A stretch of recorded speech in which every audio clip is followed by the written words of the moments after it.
Hi, my name is Don Rabska, and I want to welcome you to the Best Beginnings in Archery. We are very pleased to be able to offer the information provided in this video presentation. The word BEST in the title is actually an acronym for Biomechanically Efficient Shooting Technique, and that is exactly what you'll be learning, a system for teaching and developing world-class shooting form in the sport of archery.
Don't be misled by what you see here.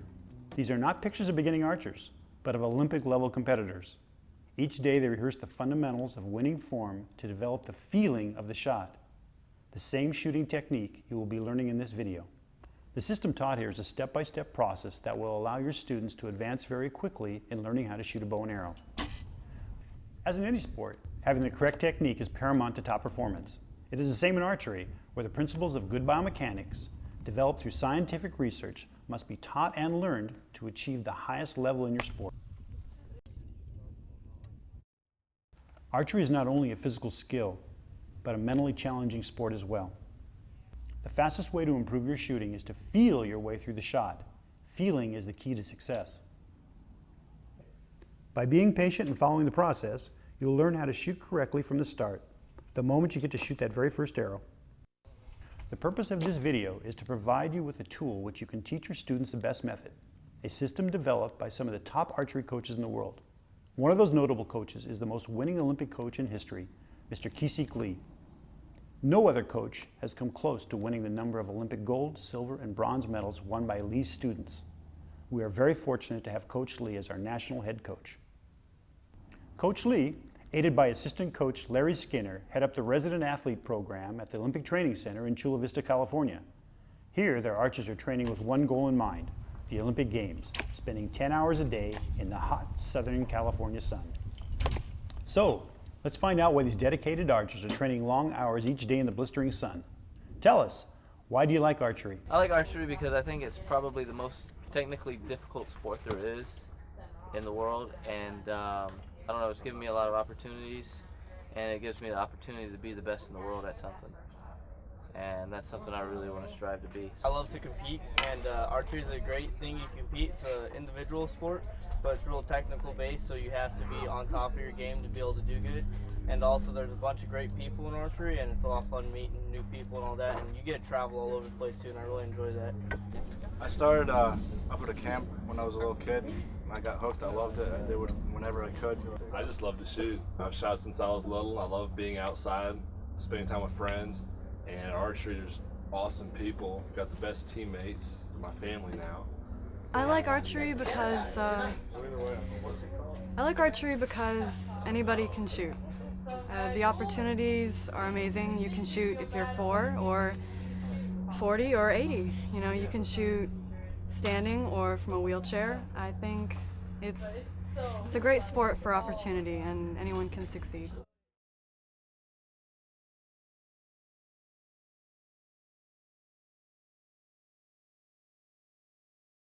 I'm here with Coach Lee to talk about his shot process and what it takes to be an Olympic archer. So I'd like to turn it over to Kishik and to go through his entire shot process on how he starts an archer out, especially at this advanced level. So let's go from stance. The first overall stance, I would like to talk about postures, because the Western people, the most Western people problem is hollow back issues, which is the injury of the backbone.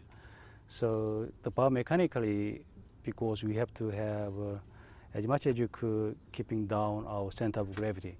But if you hollow back, then chest is up and you're losing your center of gravity. That's why the posture is important. And also if you have hollow back, then you must use deeper muscle, which is not correct.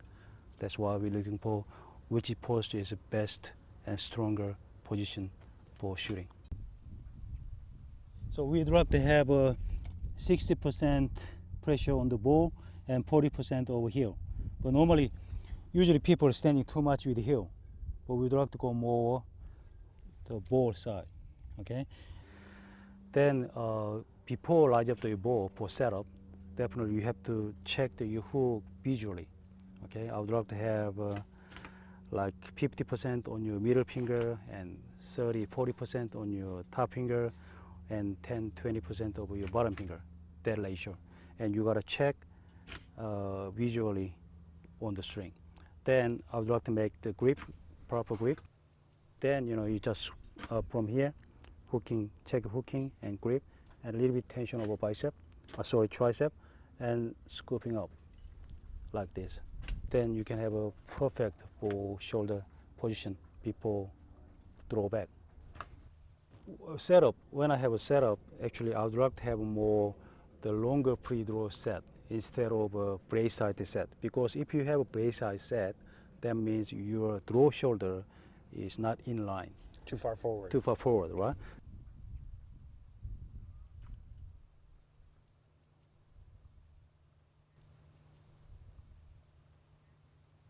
So if you get longer pre-draw set, it's determined by your shoulder, right shoulder position. So what I'm saying is from the setup, actually your shoulder position must be set. This is setup. Now we come to the anchor, loading anchor, but without losing your scalpel position. So from now on, I would like to talk another step, which is most important step to get to the holding. That step I would like to call transfer. So when you transfer, actually, we're trying to make your elbow and scapular is getting more engaging together, compressing together. Then now you're ready to use your back tensions. Without this transfer, then you have to use your hand, which is more sensitive. So when you release, I would like to make more longer finish instead of a short finish. Mm-hmm. So don't try to make the short release. Just go naturally, led by scapula, and go as much as you could behind over your neck. That is the more natural for the back tension release. So as much as your scapula travels, that should be the length of your follow through. That's right. Okay. So follow through means it's not just keeping your forearm in the sky, and also you have to keep the tension on your back. So when you release, if you not feel back, that's not back tension work. So when you release, actually the scapula must become together toward to the vertebra. Then the follow through is completed.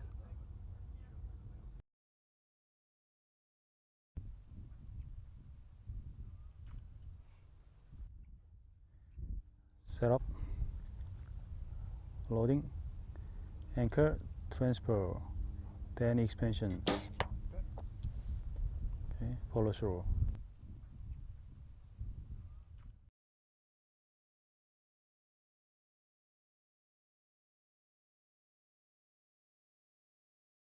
To start the shooting process and to build a shooting foundation, we're going to start from the ground up. And to do that, and help me with that, is my assistant Stephanie here. Okay, Stephanie, we're going to start with the stance first, and we're going to step to the shooting line here. Terrific. Now, what you want to do is you put your feet shoulder width apart and about parallel to the shooting line. Excellent. And have the back foot just a little bit ahead of the front one. Very, very good. Okay, so the back toe is about an inch ahead of the front toe.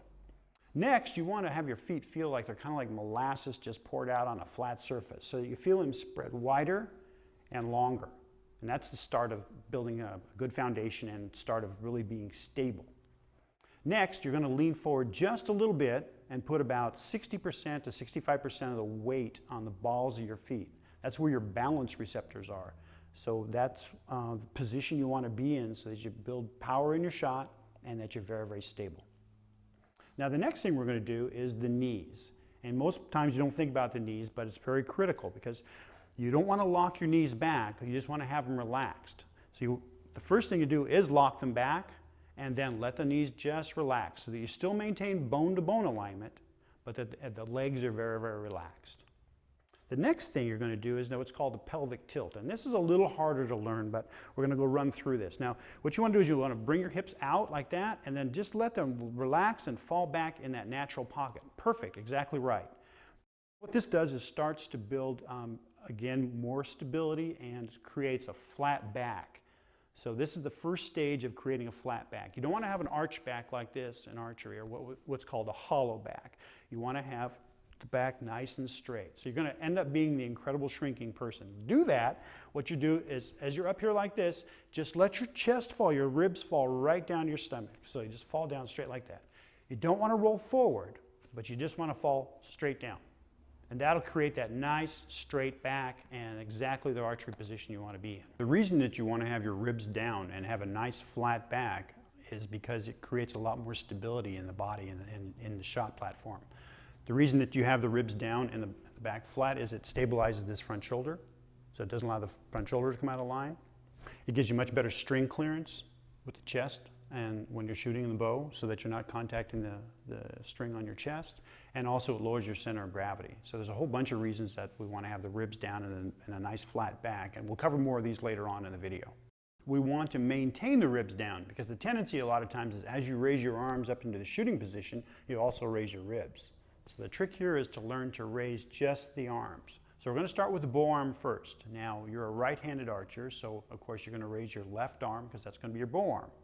So when you're raising your left arm, again, you want to raise it straight up. And the way to do that is there's a couple of things. One is you can feel like you're scooping up like this from underneath, or you're reaching from underneath the arm at the very moment you start raising the bow arm. And that'll keep the shoulder down. The reason it keeps the shoulder down is because it activates the muscles under the arm, which is the main one here, the latissimus dorsi, or what we call lats. So if you activate the lats like that when you come up, then the shoulder can't possibly come up. Okay, so can you do that once for me? So just raise your arm straight up. Okay, Stephanie, now I'd like you to try this. So again, you're going to raise just the arm. So we've got the ribs down, we've got the pelvic tilt, we've got the knees, feet, everything, all settled. So now just raise your arm. Very, very good. So you just raised your arm, didn't raise your shoulder because you were reaching from underneath. That's perfect. Now another way to tell if you're actually doing that is put your own hand underneath your arm, way up near your armpit like that, and then reach and see if you can feel the muscles down here activate. If you can feel them activate, if you can feel them tighten up a little bit, that's correct. Can you feel that? Perfect. The other thing is when you raise your arm is you want to maintain a very straight body here so that you don't have a tendency to lean back. Because when they get the bow in the hand, a lot of times the archer will start wanting to lean back to compensate for the weight out here. So again, you want to keep your body really straight here. So one more time, that was excellent. And you'll notice that your elbow was correctly turned. It's perfect. So one more time, please. Really good. So the hands facing the ground, the palms facing the ground, it's excellent. The elbow is turned vertically here, and you'll see this little divot or V shape in the shoulder. It's a perfect position for the bow arm. As you'll notice, when Stephanie raised her arm, her elbow was perfect. But most beginners, when they raise their arm, their elbow is turned up like this. And there's a couple of reasons you want to turn the elbow out of the way. One is, of course, to get the elbow out of the path of the string so it doesn't get whacked. But the other reason is to tighten up the triceps. So you'll notice in this position, the triceps are quite loose. But as you rotate the elbow, that tightens the triceps. And this is very important to stabilizing the bow arm. So you'll want to keep the triceps tight, and as you tighten the triceps, it also helps rotate the elbow. Now Stephanie, what I'd like you to do is I'd like you to raise your bow arm up, and we're going to have the elbow turned, and this is incorrect position. So again, you want to turn that like this, and you'll see back, if I go back, that the tricep here is loose. And as you rotate the elbow, the tricep will tighten up, and you want to tighten it up a little bit extra to help stabilize the bow arm more. A good way to tell if your students have their bow arm turned correctly is a simple test. And that is, when they raise their bow arm, have them just bend at the elbow. If the elbow is turned up and in the incorrect position, then the hand, when you bend the elbow, will come to the face. If the elbow is turned in the correct position here, when they bend at the elbow, the hand will come to the chest. So that's the correct position. You want the hand to come to the chest. That means the elbow has to be in the correct vertical position. What we want to cover are some critical points that you want to watch out for. The most common is that the archer will arch their back instead of having the back flat with the ribs down. Another one is that they end up leaning back, especially as soon as they grab a bow or have a bow out here, they'll start leaning back like that. And that'll mess up this shoulder position. So you got to keep their bodies nice and straight here so that they're learning to only raise their arm. And the other thing is that when they raise their arm, a lot of times they'll raise their shoulder. And to prevent that, you want to remember that scooping from underneath or reaching from underneath the arm, and that'll keep that shoulder right down where it's supposed to be. Next step, after you teach your students to raise their bow arm, is the head position. And this is very important. So when they raise their bow arm up, you also want to have the head positioned very much toward the target so that the chin is virtually in line with the arm. And this is critical. You don't want to have the kids turning their head way over here like this. You want to have the eyes as straight forward as possible and the head position here. That keeps the string line in very close to the body. During this process, you really don't want to allow any of your students to progress to the next step until they're able to perform each step in order perfectly, or as at least close to perfect as we can get. As you're teaching your students, either adults or children, it's very important to just kind of pace along so that you make it fun, because they're going to be doing a lot of things that they've never really done before, and they maybe get a little tired. So again, just kind of pace it along, make it easy, and so they enjoy it more.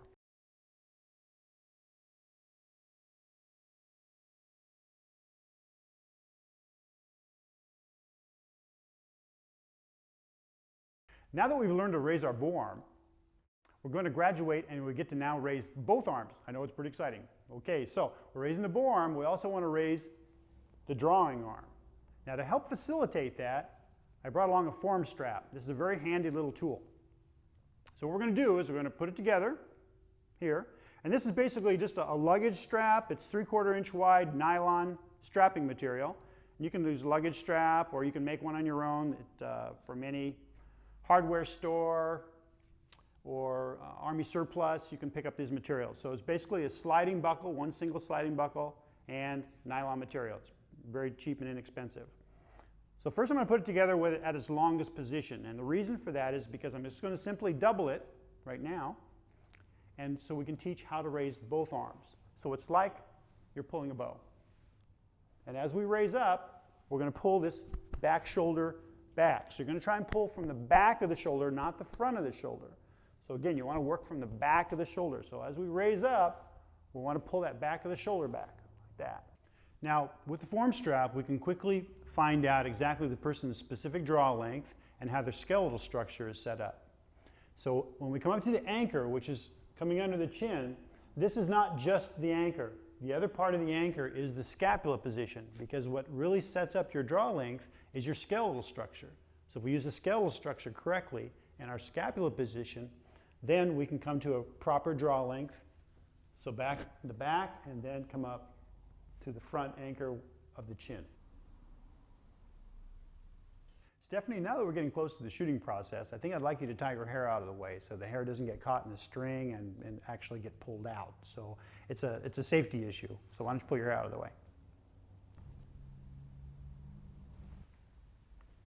Now I'm going to give you the form strap to help you raise your drawing arm correctly. Okay, now we'd like to do a quick review. So we want to make sure that the stance is correct. Very good. The knees are locked back and then relaxed. The pelvic tilt. Ribs down, and you've already learned to raise your bow arm correctly, and now we're going to learn to raise the drawing arm by keeping this shoulder down. Okay, so as you raise up, good, keep the shoulder down and then pull the shoulder back. Very good. And you want to keep the head turned toward the target. Okay, good. Raising up till you have both hands about cheek level so that these are in line with the cheek. You want to repeat this process many times so that the student understands the feeling of exactly where the hand position should be in the shoulder positions. So as you raise up, we want to make sure that we keep this shoulder down, the back drawing shoulder down. So go ahead and raise up, keep the shoulder down, good, and pull the shoulder back like that, perfect. Turn the head toward the target. Excellent. To replicate shooting a bow, you're going to have your bow arm about 1 foot from your leg, and you're going to have your drawing arm, forearm resting on your stomach in that position. And that'll very much simulate what it's like to shoot a bow in the starting position. Now, once a student can raise both hands using the form strap, we want to do it without the form strap to help them understand the exact position where the hands have to be in order to raise the hands correctly up to the shooting position. We're going to do drawing practice, and that is replicating actually drawing a bow and then pulling back, coming down about 2 inches below the chin and sliding up. Now in this exercise, when we come up, we always want to lead with the drawing elbow. So we've already pulled the shoulders back, and then instead of thinking about drawing with the hand, we're going to think about drawing with the elbow. Draw back, come under 2 inches below the chin, pulling the scapula down and around, and then sliding out. So one more time, come up. So that the index finger, the top of the index finger, comes directly up under the jaw. Now that we've learned to raise both hands correctly into the shooting position, we're going to do a little test. And that is to teach the archers how to use their scapula or their shoulder blade correctly. And that is to put your hand on your chest and then move your elbow back like this without moving your hand on your chest. As you can see, it's the scapula that's actually moving and not from the shoulder. If you draw this way, you can actually hurt your shoulder here, and this causes the most common injury in archery is bicipital tendonitis or damaging the rotator cuff of the shoulder from drawing incorrectly. So the way to draw properly is to use the scapula, to move the scapula back. Okay, this is the correct movement to be able to move the scapula back here by not allowing the hand to move off the chest. The hand stays there and the elbow moves back. Now that we've learned to raise both hands correctly into the shooting position, we're going to start to learn to draw the bow. We're going to be moving this elbow back, moving the shoulder around, moving the scapula so that this elbow ends up directly behind us. With this hand coming 2 inches below the chin, sliding up into the anchor position.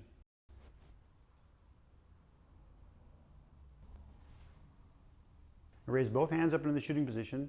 And you want to turn the head well toward the target, and you want to keep your head very still there. So as you draw, the head position doesn't really change. You come back down under the chin, up into the anchor position, and have the elbow directly behind you. Very good.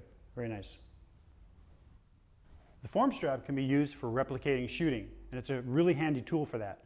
So as we come up to full draw, we're coming down below our chin, we're moving our scapula around, and we come up to the anchor position. This is not the only anchor position. The other anchor position which you want to think about is the scapula position so that we set up our skeletal structure correctly. So we come down, pull the scapula around, have our bones in nice alignment, front shoulder, back shoulder, come up, and we use the front of the face as the anchor and also think about the scapula as your anchor as well. Now of course the form strap was adjusted for me, and now we need to adjust it for Stephanie. Here you go. If you'll just draw all the way back. All right, obviously it's a little too long, so we'll quickly try that. Still a little bit too long, as you can see that she's past her chin here. Try that. And that looks just about perfect.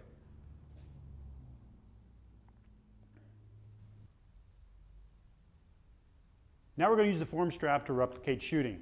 So it's going to be very close to the bow hand position with the form strap across the palm of the hand here and the knuckles at about a 45-degree angle. The next part, and one of the most critical and important parts, is the follow-through, which is also the release.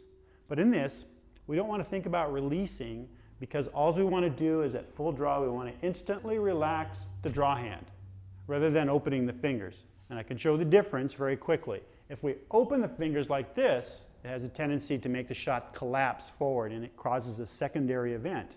Whereas if you're reaching and drawing and just let the hand instantly relax, the hand will follow right along your neck. We want to simply just let the hand relax. So as we're full draw here, and we're reaching and drawing, we want to let the hand just instant relax, and that creates the follow-through. The follow-through is one thing, not two different events. So as she comes to full draw, keeping both shoulders down, bringing the scapula around, and as she's bringing the scapula around, this is literally what back tension is, moving the scapula as down as far and as close to the spine as possible. As she builds tension here, with a little bit of reach toward the target, she instantly relaxed the fingers to create the follow-through.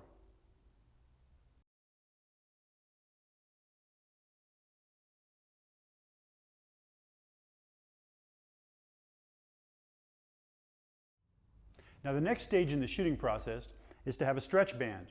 The stretch band can be found at rehabilitation houses or physical therapy warehouses and come in many different strengths for the pulling effort that it takes to move this back. Now the nice thing about the stretch band is that it more closely replicates drawing the bow because it has elasticity, and when you let go of it, it shoots, kind of like a bow does. Now with the stretch band, what we typically do is tie it in a knot, and just a simple square knot, making about a 10-inch loop. Quickly tie it here, the knot, and what the knot does is it kind of acts like the bow grip. So we use that right in the palm of the hand, and we can draw it back, come under it, anchor, and follow through. Okay, Stephanie, we're going to just go ahead and use the stretch band like you'd be shooting a bow. Come up, full draw, under the chin, up, and follow through. Very nice. Now for a second, I'd like to talk about what's called alignment, and that is getting the bones in a line. It's sort of like the stretch band. If I started pulling the stretch band, it's hard, harder, harder, harder, hardest. Okay, now it's easy. And the reason it's easy is because I'm using my bone structure and not my muscles. So my bones are now taking the load of the stretch band and not the muscles of my shoulder and my back.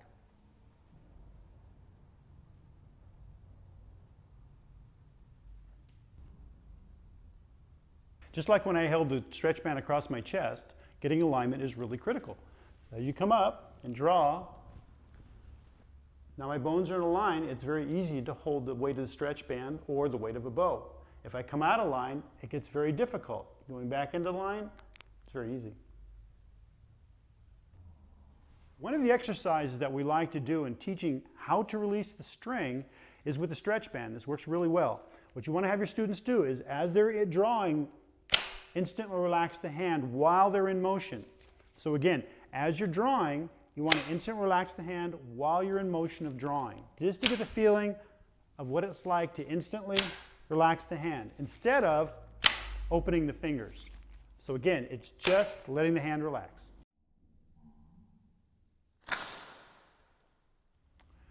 When conducting an archery class, it's best to turn the shooting process into a three-step system. Once we've already got all the fundamentals down, then we turn it into a simple shot process, raising the arm, drawing, under the chin, anchoring, loading the back, and following through. So again, it's just 1, 2, 3.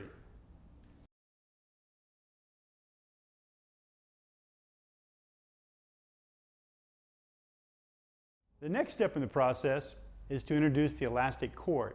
Now the nice thing about the elastic cord is it allows the student to actually get the bow in their hand so they can set their bow hand, set their correct string finger position, and draw and release just like you'd be shooting a bow. You don't want to draw the real string back and let it go without an arrow. That's called dry firing. If you do that, it can damage the bow and actually break the limbs and even possibly hurt the archer. So the nice thing about the stretch cord is that it allows me to set my bow hand properly and my string hand properly. So I can draw, full draw, and follow through. Stephanie, I'm going to give you a wristband, and what we're going to do is going to put it on your wrist, and we're going to keep it right there because one of the reasons is that the elastic cord sometimes come down and whack you there. Okay, raise your bow hand, good. And we're going to place the bow right here on the pad of the thumb, and the knuckles are going to be at a 45-degree angle. Straight up and down. Curl those fingers under, extend this finger a little bit, and again, knuckles are at a 45-degree angle. Now you're going to place the string approximately here, across here, and this way. So there's a slight angle across here. And when you hook the fingers, again, you're just making a hook. So you're not closing the hand up, but you keep this flat all the way through here, this at a 90-degree angle, and so again, you're just making a hook. Draw the hand under the chin, come up, and follow through. Very nice. Good. Draw under, hit with the string first, then slide up, load the back, and follow through. Good. Raise your arms, keep the shoulder down, head to the target, draw under, hit the string first, slide up, load the back, and follow through. With the drawing process, head to the target, shoulder down, hit the chin first, slide up, load the back, and follow through. Very nice, Stephanie. One of the other reasons that we use the elastic cord is so that the bow weight is very, very light. That way it won't compromise the form. One of the worst things we can do as coaches is give an archer a bow that's too heavy. These bows are about 10 to 15 pounds and they're perfect, and the archers are able to pull them back and shoot good technique. If you give an archer a bow that's too heavy, it's not good.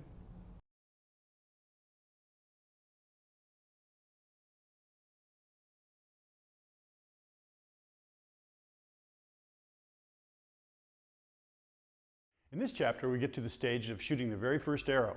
And for that, we're going to need an arm guard. We prefer the full-length arm guard for beginners to protect the arm completely. And we'll need a finger tab here for protecting the draw fingers. In the shooting position, the tab will be like this. In order to put it on properly, we simply slip the middle finger through the hole like that and bring the tab into place. In the drawing process, we're going to place our fingers correctly on the string, our bow hand in the bow as we showed before. As we draw up, we're going to pull ourselves in line, pulling this draw shoulder back so it's in line with the other one. Transferring to the scapula in the back to pull, hit the chin, sliding up, and following through. For the proper placement of the fingers on the string, you'll place the index finger or top finger above the nocking point and the next two fingers below the nocking point. Before we actually shoot the first arrows, we want to have the students draw the bow several times in order to get the feeling of what it's like to draw the bow.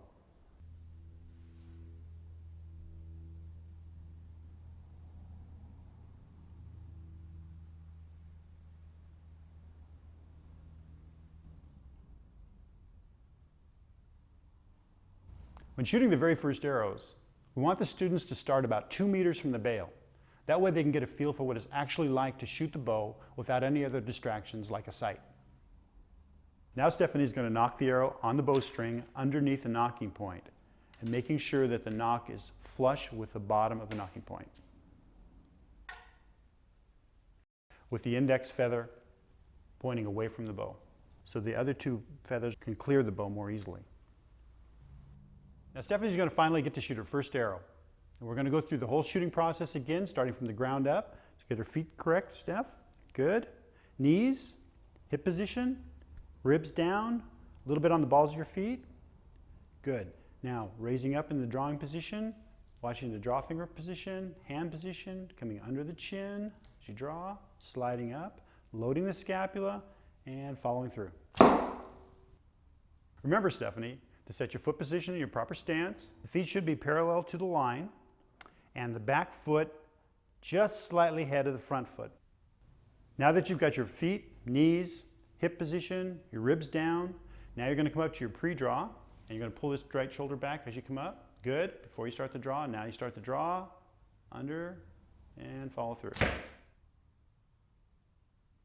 Stephanie, you want to turn your hand just a little bit so you have a little more top finger pressure, mostly on the middle finger and not so much on the bottom finger. That's perfect. And raising the bow, keeping the bow hand knuckles at about 45-degree angle. Notice as she comes up under the chin, there's no gap between here whatsoever. The top of the hand is fully contacting under the jaw.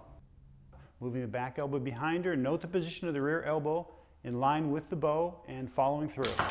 Very nice. What we're going to demonstrate here is poor alignment and good alignment using the scapula position. Having the scapula in the right position toward the target. This is poor alignment and good alignment.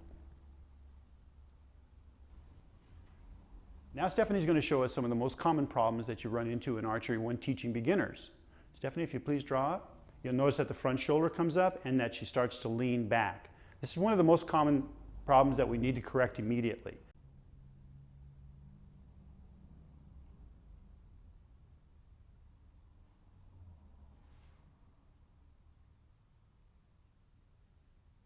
Now, Stephanie, you're going to place your feet correctly on the shooting line. Remember your knees, your hip position, your ribs down. You're going to raise only the arms, keeping the shoulders down, and keeping the body nice and straight. Draw, pulling this back scapula down, and follow through. Very nice. When resting and between arrows, rest the bow tip on top of the shoe. That'll protect the bow tip from scratching and damage. In about the 5th session, you want to introduce a sight. But in recurve archery, aiming is not the important thing. That's why we've developed this extra large ring, so you only look through it at what you want to hit and focus on the body and all the positions that it takes to shoot the shot properly. Now that we've introduced the sight, the tendency for the archer is going to be to aim, which we don't really want them to do. All we want them to do is look through the sight at what they want to hit and focus only on their technique. After the 5th lesson, you can introduce the target to the students and move them back to 5 meters rather than the initial 2 meters that you started at.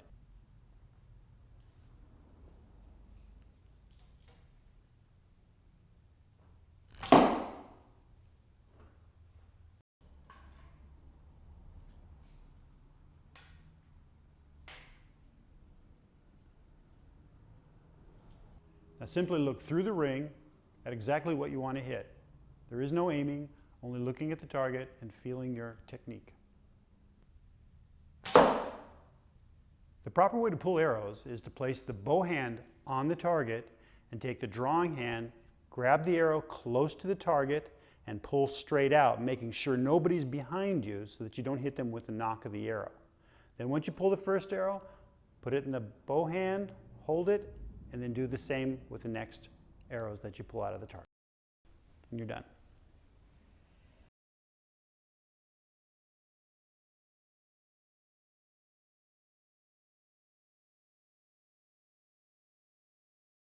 In this chapter, we want to teach you a little bit about bow maintenance and arrow repair. Now, during the process of shooting, you're bound to break some arrow nocks. There are 2 types of nocks. One is called a cone knock that fits over the end here like this on the arrow. And the other is an insert knock, which slips into the shaft this way. Now we're going to replace this arrow knock. So the first thing we want to do, and the easiest way to take it off, is to melt it off. So we'll use our torch. And make sure you don't heat the aluminum, just the knock. Get it molten enough, and that's good enough. It's a little stinky. Just pull the molten knock off. And then next we have to clean the end of this. And the best thing to clean this with is acetone.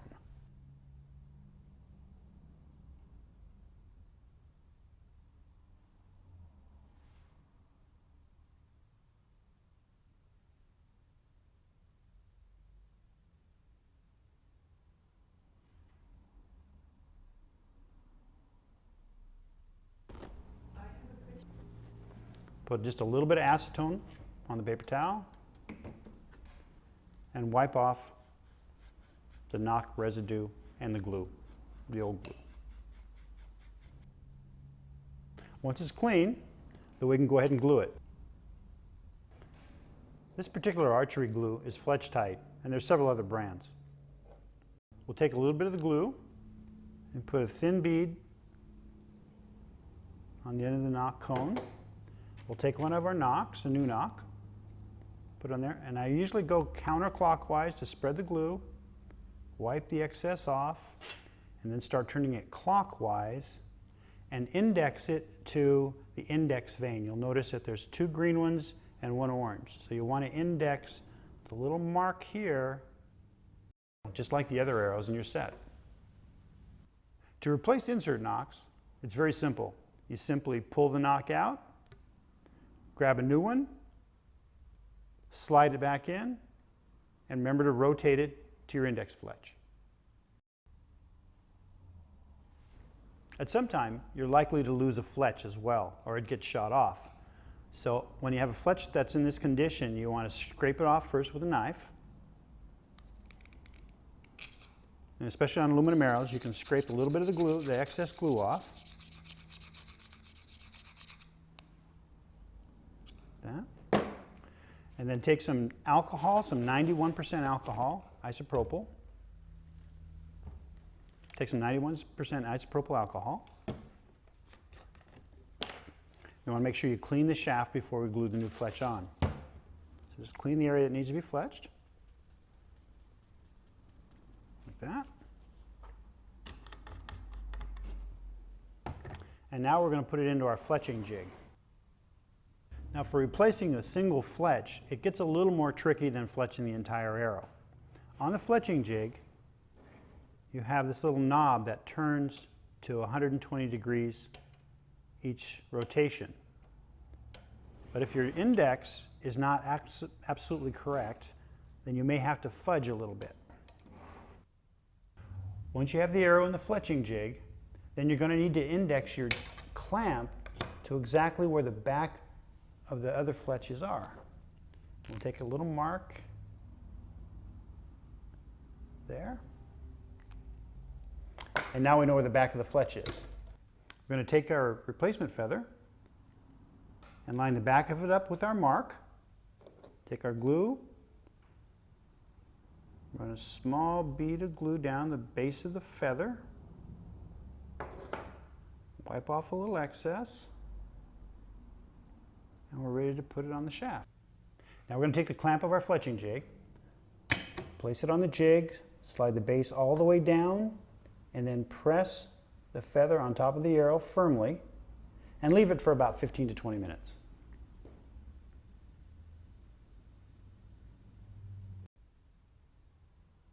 Should you ever need to replace a bowstring, or if your nocking point slips, you're going to need to replace it or tighten it back down. For this, you'll need a bow square, special knock set pliers, and knock sets. Now we're going to place a nocking point on the bowstring. We're going to place it about 1/4 inch above square. So the bottom of the nocking point is about 1/4 inch above the height of the arrow rest. Now that we've located our nocking point, we're going to take the bow square off. We're going to take our special knock set pliers and simply crimp it down until it's nice and tight. And that's it. The easiest and safest way we know to string a bow is using a form strap. Place the rear limb tip on something soft to protect it. Take the form strap, place it over 1 foot underneath, across the bow grip so the string is on the outside. Place the other side over the other foot, making sure both straps are in the center of the grip. Pull up on the top limb, slide the string loop up into the notch.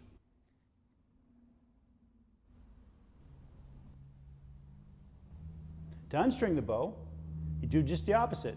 You pull up on the limb and slide the loop down.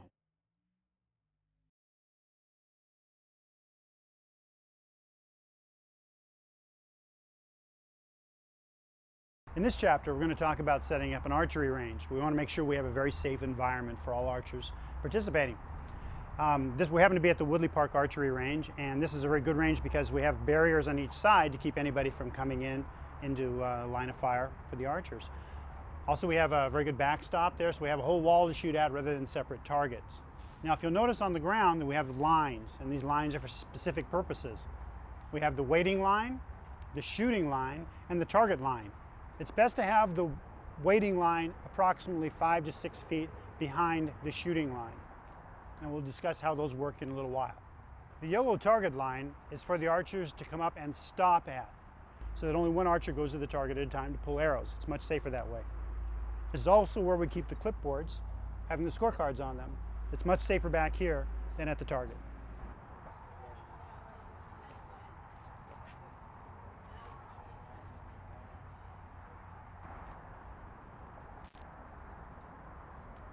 Once all the kids have their equipment, they're going to proceed to the waiting line, which is the blue line. From there, they'll hear 2 whistle blasts, and they'll go up to the white line, which is the shooting line. After 1 whistle blast, they'll begin shooting. They'll be able to pull their arrows out of the quivers and start shooting. After everyone is done and everybody is returned behind the blue line, then they'll have 3 whistle blasts, and everybody can go up and retrieve their arrows. The archers will stop at the yellow line, which is the target line. From there, only one archer per target will go up and score arrows and pull them. Okay, everybody step to the blue line, please. The waiting line.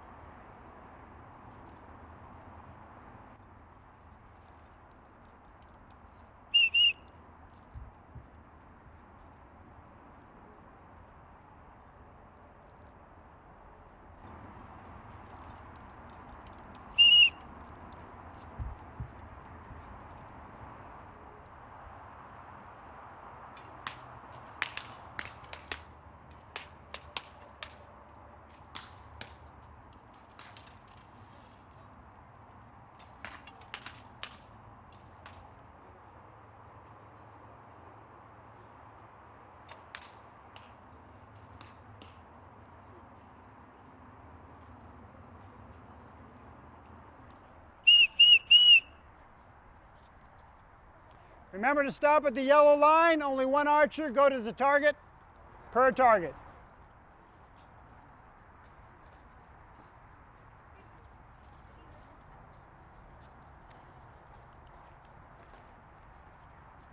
I want to make sure all your equipment's safe. For arrows, you want to check your nocks here. Make sure there's no cracks. It hasn't been hit by another arrow. And for the fletching, you want to make sure that they're all attached firmly to the shaft.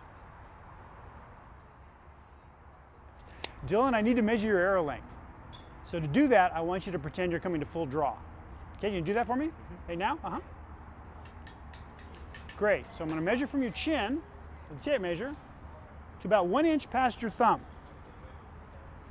So you're going to need a minimum arrow length of 27 inches to be safe. If you're considering taking archery past a recreational level, I highly recommend this book, Total Archery by Kishik Lee.